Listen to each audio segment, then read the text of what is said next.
亲爱的朋友，我们现在所在的位置是台南市的民权路。民权路的无缘有一个公会堂。我想，每当公会堂在夏天的时候，当凤凰花开的季节，就表示台南最美丽的时候已经到了。那么，理台南人都知道，如果您站在公会堂这个地标，往右边呢，右岸是卖茶。左边呢，左岸是卖咖啡，因为那里有甘丹咖啡、辽国咖啡，还有古都再生保存文教基金会。那么今天呢，我们是找茶的哟，所以我们就往右岸去吧，请跟着我来哟。各位朋友，我们现在所在的地方是知名的18卯茶屋。我们刚刚说了，来右岸是找茶的，找茶学问大，我们可要来看一看老板在不在家。嘿，叶大哥，老师，各位朋友，这个就是18卯茶屋的主人叶东泰叶先生。各位朋友大家好。嘿，叶大哥，您这个地方可是一个大所在，做者故事的，刚刚从我们来看卖耶。好啊，咱就要来对啊，谢谢。各位朋友，我们现在已经坐在18卯熊盖鹤早茶的地方。当然，因为我们奉茶主人叶东泰18卯呢，也是他所经营的地方，所以我想问一下叶大哥哈。这个18卯茶屋伊的前世今生要安怎讲啊？好，对，这古早吼，到102当前啊，对，伊叫做留下食堂。哦，了解，嘿嘿。迄阵是甲咱公会堂的后壁段哦，这个荷馆的部分哦，做伙起的。了解，嘿。啊，因为礼堂需要足侪人，对。来聚会，所以因就想讲啊，中昼遐呐。哦，就是聚会之后的食堂就对了，哈，了解，嘿嘿嘿。对，但是后来好像等到日本走了以后，这里经过很多次的变迁，对不对？对。日本时代刷的时阵，伊就变做公家的宿舍。哦，了解，嘿。啊，像讲有金马号的这个温泉。哦，听讲都在这边顶吼，小姐的宿舍。啊，金龙号的这个小姐。哦，了解。哦，所以伊留宿舍讲起来热热等，但是尾啊，文化局吼，给 BOT 的学习变成一个算是人文景点嘛，哈。那叶大哥您就勇敢承担，把这里成为一个台南很好的地标。但是大家都就感觉奇怪，什么叫18卯啊？你是不是想来取这个名字啊？18卯就是因为伊种啊，尾啊收复的时阵调查吼变柳屋。哦，柳屋嘿。本来是柳下食堂，对，按变柳屋。哦，了解。啊，阮来所以看到这个柳的时阵，我感觉这个柳真趣味。对对。哦，因为是木啊加卯吼，这个两字吼加起来。对。啊，我若是想讲这个树啊吼，这个木若要青春18吼，对，伊个根应该定了青，嘿，所以迄两撇个夹落下骹就变18。哦，了解。这18这个词就和人想讲18姑娘一朵花，对不对？所以这是一个我的心中有一个开花的地方。但是嘛，佮讲吼，卯这个英文呢就好呢，对不？嘿。卯，咱有阵时讲卯时啊。对啊吼，起一间真好，种一间也真好安尼，对。但是呢，伊若是讲吼歹的部分，伊是啥？咪咪卯卯，对，嘿嘿，算卯落去，也是讲呢，这个面皮抹抹哦，算塌陷落去安尼，对，就是讲要害去啊。哦，了解。但是我是觉得，其实有很多的东西是从我们讲说毁坏之后再重生啦，哈。但是我刚想到的是，你也记起在咱家18卯要开幕时，我们是点卯哎，对不？嘿。啊，就是讲卯这个字另外一个时间的意思哦。对。四跳寅卯，卯伫5点到7点，对，都天要光。嘛是迄时阵咱大家人要开工的时阵就对啦。啊，所以吼18卯来遮足久，我不知道像我们《红楼梦》咱都伫遮来讲嘛，吼已经讲10档啊，大家嘛刚刚讲哦，这是就温暖的一个人文的景点。那叶大哥，你可以跟大家讲一下，说那你18卯吼，上个主要咧举办的什么活动啊？18卯就是因为大项拢爱卯，所以这个艺文活动吼为主啦，哈。那当然，这是以茶做出发点，因为较早是个料理店，是啊，阮来做茶馆，啊，所以茶甲料理敢会当结合，顶咱拢伫遐创治啦，因为这厝了算茶厝吼。啊，若做料理，可能迄油烟味会较重。哦，了解，所以讲变轻食的对，还对。对惯来讲吼，啊，就较清晰。哦，嘛是就文啊，尤其是在下午黄昏的时候，您到这边静静的坐下来一杯茶，我觉得那种感觉真的很台南的人文景深的哈。所以我想，作为18卯的主人的叶大哥本身，又是一个能够有诗文的一个情采的一个文林呐。那大哥，你可以告诉我们，你最想用什么样的话来欢迎我们这个朋友来你18卯姐姐嘞？当然嘛是三姑茶。嘿哦，了解。我念一首啊，伫遮做的这个三姑茶啊，大家往来哈者哈。三姑茶，营营一姑茶，煮喙焦，咸体百个火。对。新鲜也想要来做伙。第二姑茶配5、4、3个话，一工辛苦谢谢啦，提起享受。啉到三姑茶，身躯亲像猴，爬上树尾，拍恁狗啊食果子，吹风洗目尾。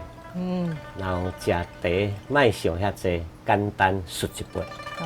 有食茶香灌醉的清澈，嘛食冷暖人间月口水。天哪！你看这样的一杯茶，有多少的邀请，跟多少的温存。而且我们知道，哈，你来到台南不到18卯茶屋，那您就逊了，因为这里其实是台南许多文人聚会的地方，也是台南喝林景的所在，对不对？好，我们谢谢叶大哥今天为我们介绍18卯茶屋。打开一本书，就是打开一个丰富的世界。欢迎各位朋友又到我们台南爱淘菜的节目了。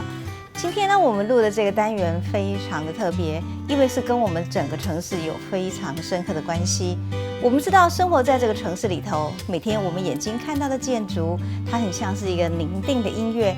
走过每栋建筑，看到属于我们台南这美好的生活环境，我们很肯定这是古都啦。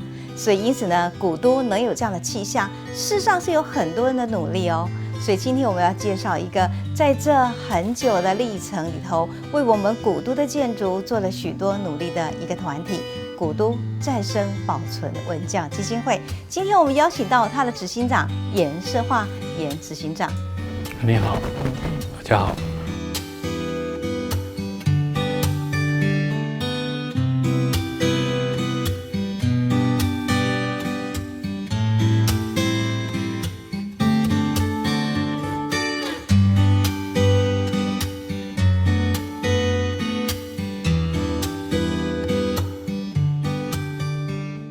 那我想呢，这个严世华执行长呢，他目前呢在古都里头也带着一群很多好的朋友，我们一起呢来为台南的整个城市的风景跟地貌做的努力。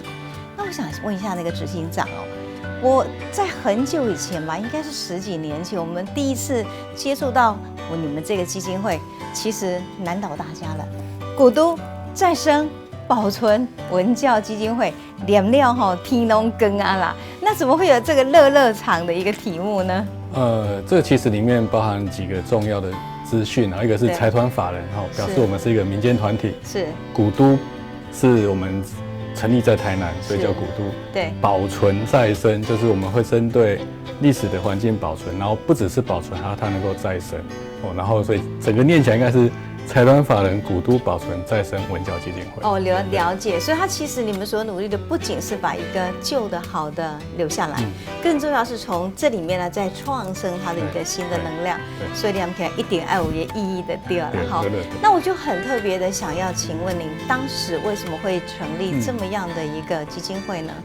这个大概从1999年那时候开始谈起。那其实它的发起是一些在学校教建筑历史的，然后修古迹的建筑师跟营造厂，是那他们大概常常有机会，或我们常常有机会到国外的这种历史城区，然后去走走看看。然后当时他们就在，如果没听错，他们是说他们在法国的街头喝咖啡的时候，大家觉得说为什么台湾没有这样的环境？了解。所以他们回到台湾，就大家募了一点资金，然后成立了一个这样的基金会，那希望能够推动台湾的这种历史环境保存的工作。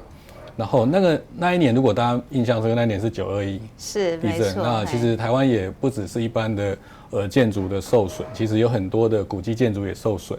然后再加上当时最重要是台南的州厅，就是现在的文学馆要修复。了解。那过去台湾大概没有这样的经验，所以需要借重像日本很多的经验，所以基金会就在这样的背景下成立，然后也刚开始初期工作就是做在州厅的修复的这个专业上能够引介日本的经验跟台湾的经验能够交流，然后慢慢的就会朝向更多这种不只是古迹或历史环境的调查研究工作，慢慢开始成立这样的执行我们基金会的主要的工作。所以其实整个基金会当然是由他30时可以工作开始。其实那个起头蛮浪漫的哈，就在巴黎的街头，看到那个城市这么漂亮，所以可以想象说，如果我们有一个很好的风景，那多好。其实我曾经看过一本书，他们这样讲，他说每个城市都有他自己的情绪。那每个情绪里头代表这个城市整个居民呢，我觉得他生活在这城市里头的一种共感。那巴黎确实是一个很好的，因为人家说巴黎的所有的街景几乎成为这个城市里面的公共家具了，就像把你们家的家具摆在街头这么漂亮一样，所以难怪会有这样的想象。那么其实在更早期的时候，我记得我还参与过你们的课程哈。那么当时呢，其实也是以我们说很多的城市，比如说波士顿啦，比如说剑桥啦、巴黎啦这些城市做出发，告诉我们他们可以这样做，其实台南更有本钱可以这样做。所以其实修复这个州厅也是一个当时很好的契机，对不对？那这个修复的过程总共有多长？其实我们基金会在里面扮演角色是初期的这个评估引介。那真正在执行的话，当然就牵到建筑师、营造厂或者其他的，像成大也有扮演一部分的那个记录工作。那整个历程其实算至少3-4年，它是一个不算短的一段期间。对，因为我觉得我常常觉得一个建筑对城市来讲哈，它可能是一个100年的风景，它也可能成为一个100年的灾害耶。为什么呢？因为其实我觉得现在的建筑它量太大了，大到他觉得100年就存在那里，成为一个你永远临定的东西，就在那个地方。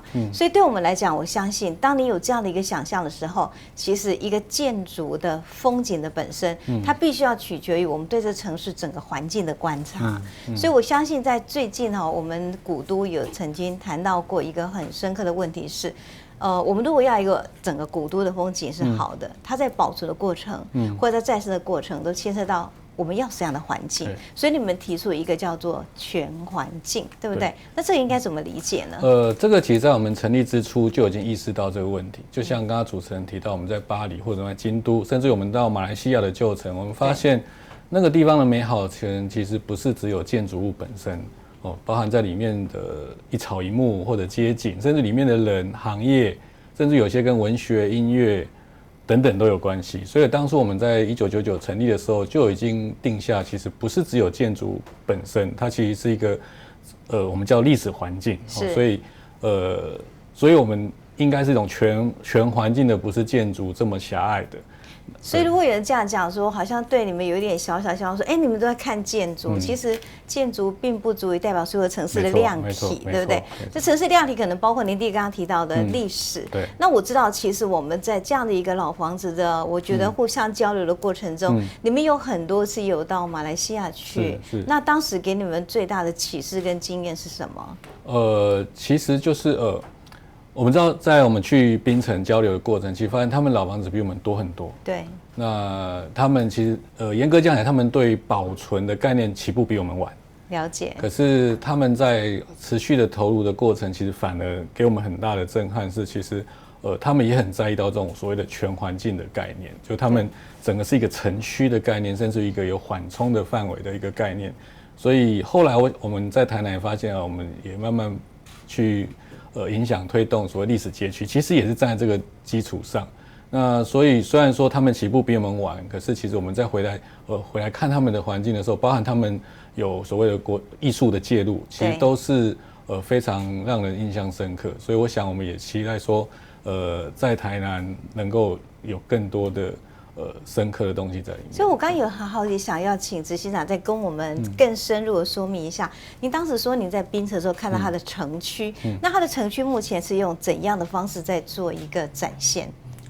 基本上当然房子的这个元素是必要，一定有的。对，然后还有就里面的人，他们是多种族的，对。然后有一些更多是因为槟城是一个华人建构起来，所以有很多过去华人的这种社会脉络、行业、民俗都还在里面有，然后有一些艺术，然后甚至于近期，因为它变成一个世界化遗产的城市，所以有更多的外部的那个所谓观光客进去，然后变成是一个非常活络的，而不是一种很样板刻板的一种状态。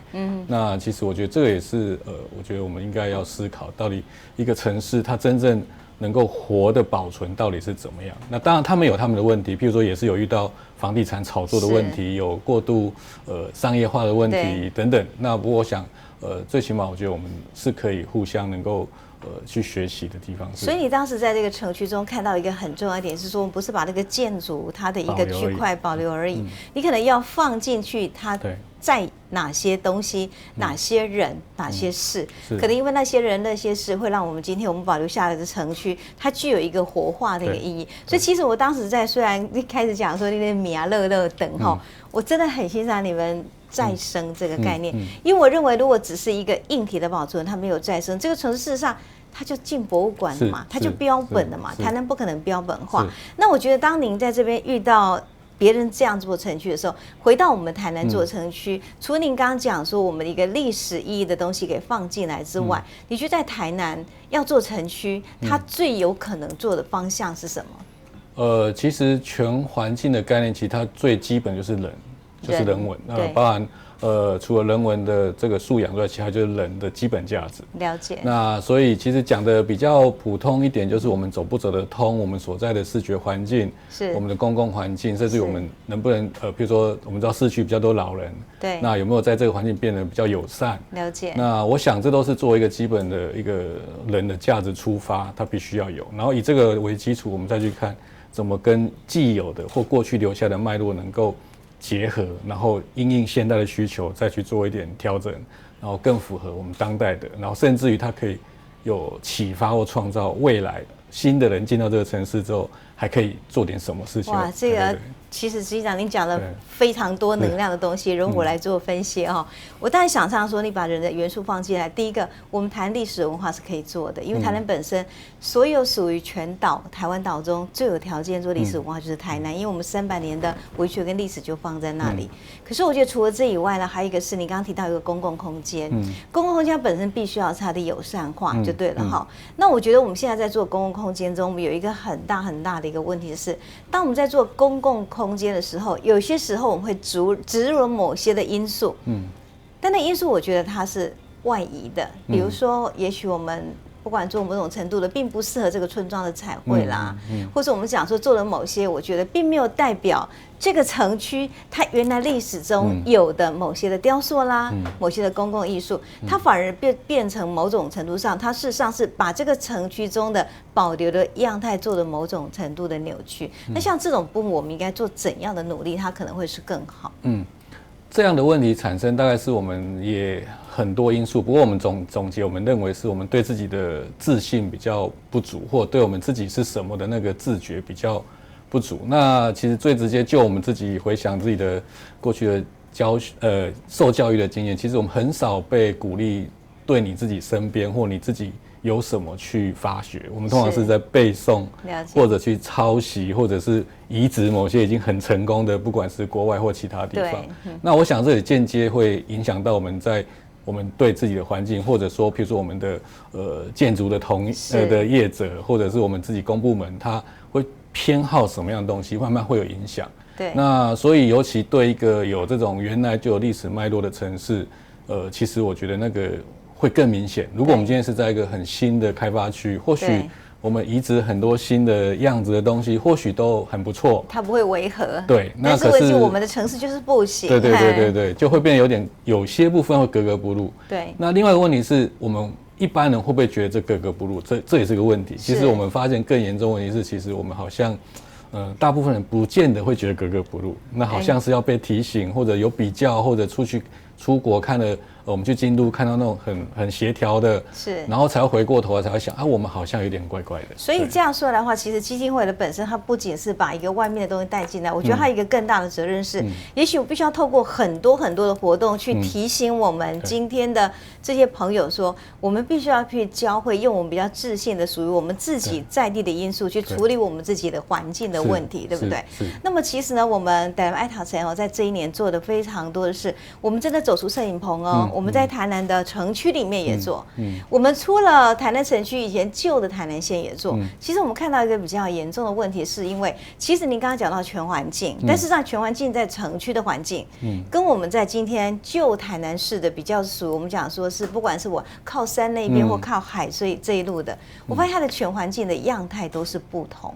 那您的建议会是什么呢？其实它的样态或许有差异，不过就本质上。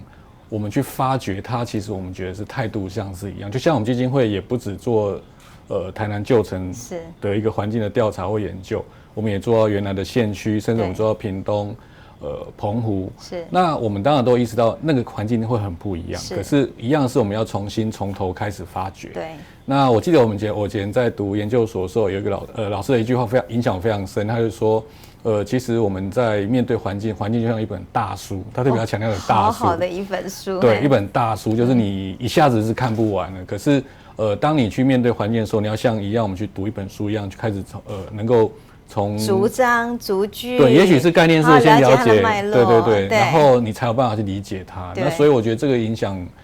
蛮深，那也是我们基金会在面对这种不同的，你刚刚讲，有那个所谓靠山靠海或有不同的，就整个城区它的历史脉络上来讲，它实际上是有些微的不同哈，挖起库还是挖起挖那些对。按过我们那个要去了解他的那个态度是一样，等于是比较用谦虚，然后从头开始去理解它，然后慢慢累积，然后最后因为你有其他的专业知识背景，你还可以做比较。那我觉得。这个我们当然现在有很多学校所谓乡土教育也在做这个事情，不过当然还是略有不足。那其实我想慢慢这个状况也许会透过大家的阅读或者大家的学习，或者大家对本土意识越清楚，我想应该会有慢慢比较令人期待的一个发展。对啊，因为我就觉得古都再生保存家基金会做了很多，不管是讲座或者对我们城市的了解，其实对我很多听众朋友来讲，我觉得它是一本很好的书。因为我觉得透过的这些的提醒，会告诉我们说，其实我们可以保留属于我们自己的样态，就像你刚刚讲的，可能更自信，或是我们讲说更乡土，或是说更了解我们的文化背景走出去的一种态度。那你刚刚也提到一个友善的部分了，我觉得这个友善是蛮一个现代城市中它必须要保有的。